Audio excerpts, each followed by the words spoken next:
এই জন্য যারা ভিক্ষা করে রাস্তার মধ্যে যখন বলে আল্লাহর ওয়াস্তে কিছু দেন, এই ব্যক্তিকে প্রথম আপনি নিষেধ করবেন। দেখেন এই জুমলা ব্যবহার করা যাবে না। আমার সাথে যে কত ঘটনা ঘটে এরকম, অথচ প্রত্যেকটা ব্যক্তি যদি এদেরকে নিষেধ করতো তাহলে এরা কোনোদিন হয়তো বলতো না, হয়তো আপনারা কেউ নিষেধ করেন না।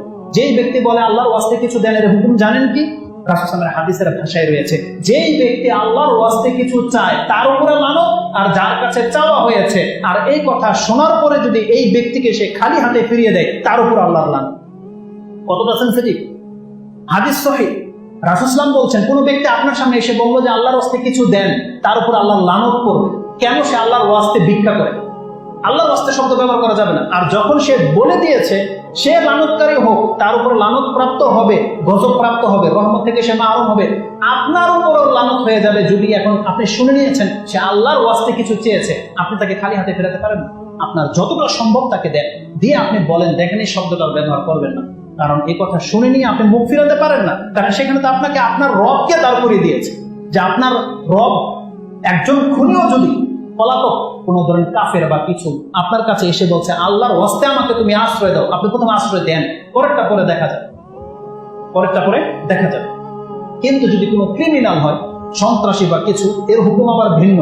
তাকে আশ্রয় দিতে রাসূল সাল্লাল্লাহু আলাইহি ওয়াসাল্লাম বলছে যেই ব্যক্তি কোনো অপরাধীকে আশ্রয় দেবে তার উপর আল্লাহর লানত। লান আল্লাহু মান আওয়া মুহদিসান, ওই হাদিসও ভুলে যেন না, ওটা মুসলিমে রয়েছে।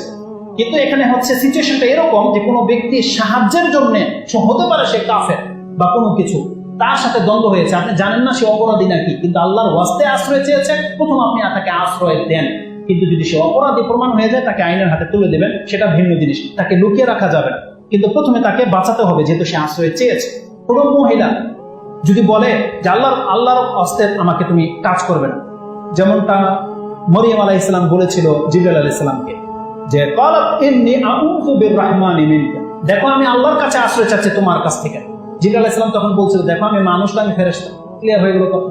রাসূলুল্লাহ সাল্লাল্লাহু আলাইহি ওয়াসাল্লাম ঠিক একই ঘটনা ঘটেছে, এক মহিলাকে বিয়ে করেছে, এক ঘরে তার সাথে মিট হয়েছে।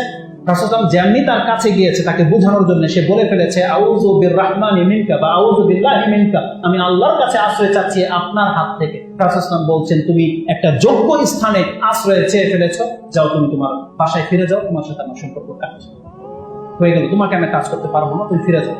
তাহলে আল্লাহকে যখন দাঁড় করিয়ে দেবে, একটা বনী ইসরাইলের আরেকটা মহিলার ঘটনা তো আপনি জানেন, তার চাচাতো ভাই তাকে স্বর্ণ মুদ্রা দিয়ে তার সাথে খারাপ কাজ করতে চেয়েছিল। যখন সে বলেছিল দেখো ইয়া বান্দা আল্লাহকে ভয় করো, তখন সে ফিরে গেছে সেখান থেকে। তারপর পাহাড়ের গুহা থেকে তার পাথরটা সরে গিয়েছে, ওটা আমরা জানি। এনিহাও আমাদের কথা হচ্ছে যে আল্লাহকে যখন কোনো কাজে আপনার সামনে দাঁড় করিয়ে দেবে, আপনার যদি লসও লেগে যায়, আপনি প্রথমে কথাটাকে রেসপেক্ট করেন, সম্মান করেন। আল্লাহ আপনার ঘাটতি পুরা করে দেওয়ার জন্য যথেষ্ট, ইনশাআল্লাহ যথেষ্ট। যদি এই দুনিয়ায় না হয়, পরকালে ইনশাআল্লাহুল আজিজ আল্লাহর যে কোনো দায়িত্ব আল্লাহ পুরো করে দেবে, এটা আল্লাহ আমাদের সাথে ওয়াদা করেছেন।